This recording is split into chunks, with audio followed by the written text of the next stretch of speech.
This was our first attempt at epoxy table of this size. We had made a couple experimental pieces and messed around a bit, but we hadn't actually made anything this big, and we really didn't find any resources out there that were really that great or really accessible. So we dove in with what we had, and we made do. So we followed the directions on the epoxy containers that we bought. We shout out to Epoxy. We did the mixture the way we did. Our room temperature was set. We built our form the way we thought we needed to, given that this was our first pour. And, we think as carpenters, we know everything. We skimped out a little bit on the form in a few different ways. We thought we would be able to create a consistent seal to the melamine plywood between the walnut, and we just didn't use the right product. We used a silicone-based product, which ended up failing a little bit on us. But ultimately, overall, the table turned out great. Let me say that. So we did dive in feet first, like we do. As you can see on the top of the table here, there's a little bit of silicone, like that's a white little lip along the edge there that's preventing the epoxy from running over the top of the edges, preventing unnecessary finishing.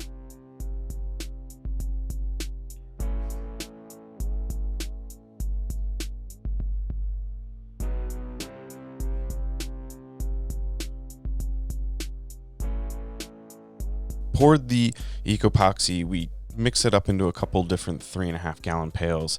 We let it cure. We began pouring it, and then then we started to assess. We kind of see Colby here filling in a little bit of gap where we see maybe a potential failure a little bit leaking through. So we fill it up with some quick setting silicone. So before we start getting into this video, let's keep in mind we've all seen these crazy epoxy pours all over the internet where these wizard woodworkers make all these crazy things and everybody wonders how it's done and it looks super easy. It's nowhere near as easy as you think it is. And those of us who have tried it know that and realize there's not really a lot of resources out there telling you how not to mess up your first epoxy pour. So we're going to try here with these first steps. Summarize it. We're not going to capture all of them. We're going to do the best we can. Check in with us on Instagram, YouTube, see what mistakes and improvements we're making in the future. But step one, build a strong form. Don't fuck around. If you don't build a form that's watertight, you're already going to fail because you're going to have that shit all over your shop floor. So straight to your face, build a strong form. I'm talking melamine, and then coat that melamine in Tyvek tape. Do it professionally, take your time, cut the edges in right, and then after you're done doing that, silicone it all up. I would argue to say that you should probably run a bead of silicone throughout the entire inside of your form before you tape it, but that's up to you depending upon how square you want it. Step two would be make sure you coat your live edges in epoxy hours before you pour it, because you don't want the epoxy leaking into your live edge wood and creating a whole bunch of unnecessary air bubbles. Because as the epoxy hardens and cures, it's filling in all those empty spaces in the wood. And as it does that, it's pushing the air out from the wood, and then you got a bunch of air bubbles in your product.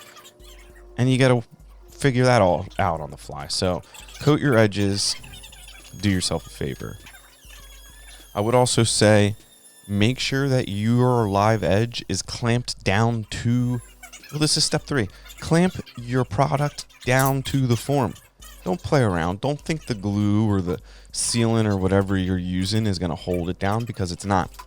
The epoxy is going to get underneath there, fill in all those little voids, and then as it hardens, it's going to pop your board up and it's going to warp your whole table. Don't be an idiot. Clamp your shit down. And then step 4, we're going to say wrap your blocks that you're clamping in Tyvek tape. You don't want to have your blocks get stuck to the top of your walnut table and then have to smack them off with a hammer and then have to refinish the top of the table where you weren't planning on doing it just because you didn't think. Wrap your blocks up in some Tyvek tape.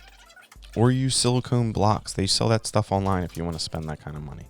right? Take your time. Step 5. This is going to be the last step because I'm making these steps up on the fly here just based upon the mistakes we've made. Step 5, take your time. Read the directions.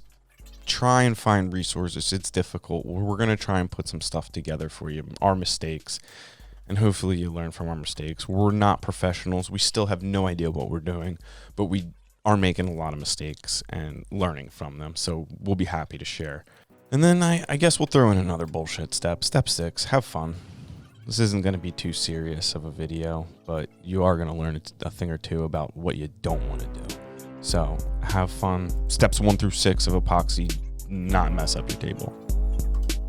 You're welcome.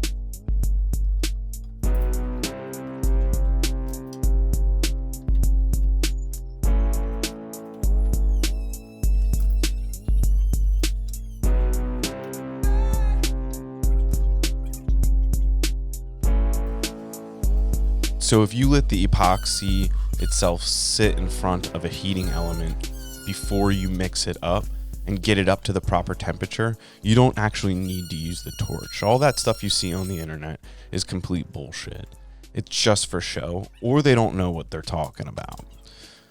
We found probably on our second or third table after this that we, found some information that said, if you let it sit in front of a heating element, you'll be good to go. No bubbles in the mixture. And legitimately, as you're mixing it up, when you let it sit in front of this, heating element, like preferably like an electric heater, nothing blowing on the actual bucket that's going to melt it, the bubbles just kind of go away as you blow on them. It's insane to watch. We'll show you that in a later video that we'll put together. But being that this is our first table, we didn't know that. So you see me out there with the torch looking like a pro trying to light the whole shop on fire. God forbid we blew the whole place up. That would not have been good. And the project wouldn't have turned out as nice. So at a certain point, we realized no one had leveled the table that we were working on. The epoxy wasn't flowing in a level direction. So we had to make some adjustments. We had a level standing by, so we started making those assessments, and we had to shim up the table. In retrospect, the one sheet of melamine isn't strong enough. The board did have a little bit of a wave to it that we had to adjust and modify. We added those clamps down to keep the boards that applied pressure where we didn't really need it. And, we ran into a bunch of amateur bullshit.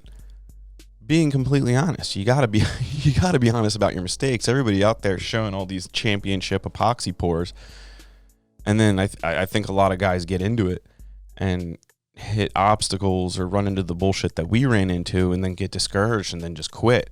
So be advised, we build a fair amount of things, and this was challenging. We poured a little bit as we went. That's totally fine.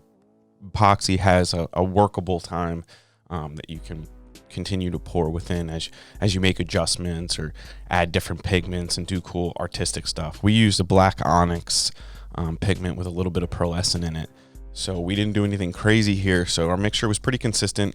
We were sure to mix the consistency with the powder extremely consistent throughout the individual pours so that there wasn't any sort of like mix up or awkward drying spots. We did read about that, and we avoided some mistakes in this.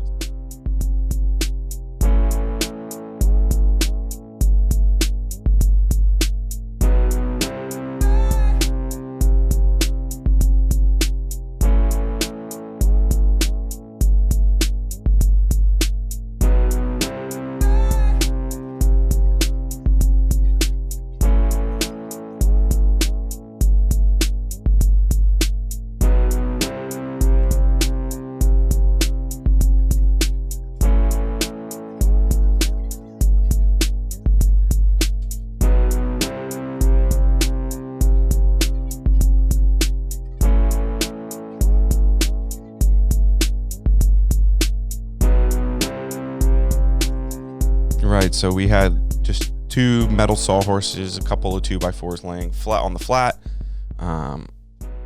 We realized that we should have had a frame built up, something a little bit more rigid. We started adding more clamps to the top of the board to keep it flat overnight. We really didn't have any sort of great plans. We didn't wrap our blocks in any sort of Tyvek tape or coating, so we ended up having to beat a few of these blocks off that you see in this picture, or in this video rather. So we actually ended up having to beat a few of these blocks off that you see in this video because we didn't wrap them in any sort of like Tyvek tape or coating to prevent them from adhering to the table if the epoxy ran over, which it did end up doing a little bit. Nothing too serious, but one or two of the blocks did get stuck to the table, and we ended up having to like beat them off with a hammer, and one of the pieces did take a good chunk of walnut out that we had to fix. So if you can avoid that, keep that in mind. Wrapping your Tyvek, wrapping your blocks that you're clamping down on in Tyvek or some sort of just wrap it in Tyvek. I don't really know what else. G-tape maybe. Something that's not going to adhere to the epoxy as well.